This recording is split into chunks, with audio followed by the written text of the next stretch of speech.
Welcome to the GOWANUS Mirror. We're here on a field trip in Red Hook, Brooklyn at the Brooklyn Waterfront Artists Collective space to interview a really exciting artist named Sarah BALEY, who has a work running here, a project called The Model Wife. I'm born and raised in Brooklyn. I am a photographer, fine artist. My medium is photography, sometimes video. Model Wife, what inspired it and what are you trying to work on with this? I was inspired by it about 20 years ago. I found the book in a vintage bookstore and it was called The Model Wife by Arthur Ullman. And it also ended up becoming an exhibition at the San Diego Photography Museum. And it surveyed 9 male photographers, including Alfred Stieglitz and Lee Friedlander, and many other male photographers. And I thought, God, this would be so interesting to see it through a female perspective, and also through the LGBTQIA lens. Right. And not necessarily framed by the heteronormative version of a relationship. Right. And so I held on to that for a while, and then when the people at BWAC asked me if I would do something here, initially for Gay Pride, I thought maybe this is the time to do it, and I was photographing my partner a bunch, and I thought this could be interesting. So I thought now's the time to do The Model Wife through this point of view. Yeah, do you feel like, in terms of, even between the time that you saw that initial book and exhibition that started this little tickle of an idea, between then and now, do you feel like what's going on for you as an artist has shifted in ways that made this the right time to do this work? Absolutely. I think initially the idea was more around what was going on then, which was before I even did a series called Boys, which was about, at that point, a very early view on the genderqueer community. Right. And so a lot of things have transpired in the past 10 years even that really kind of shaped and shifted, and I had different ideas around how I would do The Model Wife, and it came very clear and easily to me at the point where I decided to do it, and it felt so right that I came back and I kind of had these things printed with a lot of help from a wonderful printer in about 5 days. How this moment in time informs this work and how fast it happened for you. It makes me want to hear any insight you might have about how time works for artists. How sometimes you can have an idea 10 years ago and you know it's a good idea and something you want to work on, but it's not the right time, or it just needs a longer time for that seed to crack open or whatever. I'm interested if that's something that you experience as an artist. Absolutely. Yeah, I think so, because I have other ideas that I put on the back burner. I'm no, I feel like I need to be an older artist for that, or I feel like I need to have more experience because it feels like a little bit more autobiographical.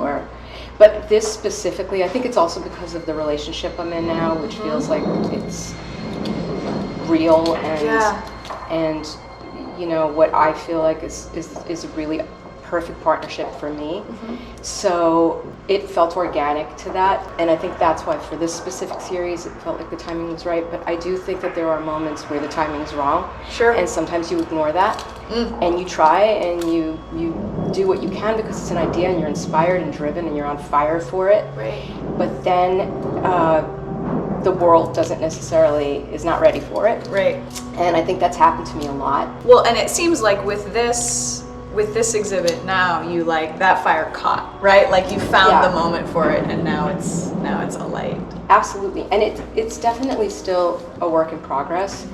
This is also something that I don't normally do, which is expose something before it's fully cooked. And I just was tired of that, and I felt you know what, it's so much more interesting to see things while they're evolving, and they're still soft.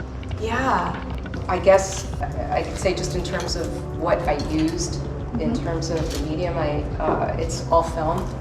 Or most of these are film. There are a couple of digital images, and I used a lot of, like the background is mostly concrete because I just felt like there was such a contrast between concrete and skin. Yeah, And yeah. I thought it was kind of interesting, and so I shot a lot of it that way.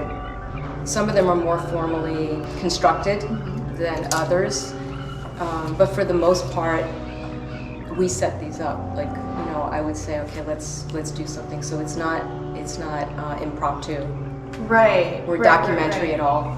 Yeah. What do you like about film versus digital? Like, what speaks to you about that format? Everything. It really does. It's just, you know, it's tactile and it's mistakes again. You know, it is far, or at least, so the film I used here was expired film. And like back when I was in school, we used to throw our film like in our trunks, and I was in school in California, so we would put it in there so it would just get all messed up and damaged and kind of allow for light leaks and weird streaks and things like that. So I found the oldest film I could, I had in my closet and shot that. So it is about that. I think they perfected film and then it went to digital, and so this perfection I'm not into at all. Yeah. It's almost like the film itself with these imperfections becomes a character Yes, definitely. in the image. I'm super interested in how these images speak to you about the subject of the model life. Right. So I thought about that because I think it's almost suggested that I'm saying like, oh, as a female identifying person, that as a woman, that I would somehow portray my partner in a better way. But it's not that. It was more of a playful approach to it, and these images that are in that were in that exhibition and in the book are beautiful. Some of them are really beautiful.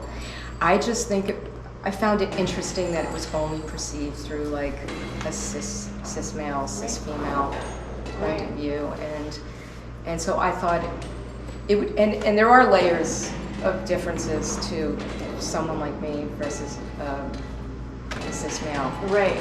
Other than that, I don't know. I think that like as two women, we see each other differently. For sure.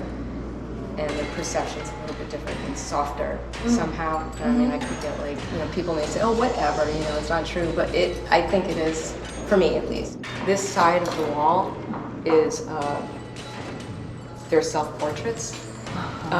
Because I started to think, and again, because it's a work in progress, I started to think about this, the whole idea of the model wife. And I was like, well, I'm not a model wife, but I am a part of this partnership. And so I thought there are different ways to integrate that. So I also use this as an overlay, and again, they are images created with film, but I added that onto the hearts. And, you know, just kind of layered on top of each other and with each other always. And so that's part of that. And I just felt like the color of this just worked perfectly with the images and the idea behind them. And it's like skin to skin. Oh, no, that's wonderful. That's such a tantalizing little detail that I don't know if I would have, I mean, I picked up, of course, that there were these hearts with another image superimposed, but I don't know if I would have put it together. It's so great. So this was part of a poem by Percy Shelley that, again, like jumped out to me. Like I thought it was one of the best descriptions of love, and I try to stay intuitive with like a lot of the work that I do, and this like kind of came to me during the process because it was something that I just loved my whole life. And so I thought it would be interesting to bring into this exhibit. Also, these are all cut up vintage prints. I started to do some text with the images in another exhibit that will be coming that I started called Photographic Data that I'm going to be showing in Paris in November. I'm excited about that. But some of that bled into this, as things do, and working on different things. And I just, part of the photographic data, part of this is that you couldn't get to where you are without all these memories, and then how they become sort of a new narrative in your life. Right. As much as we either want to hang on to them or let them go, they become part of it. And so I like the idea of bringing in some kind of older work that sort of honors that idea. Thank you so much for taking us through what is happening in this exhibit.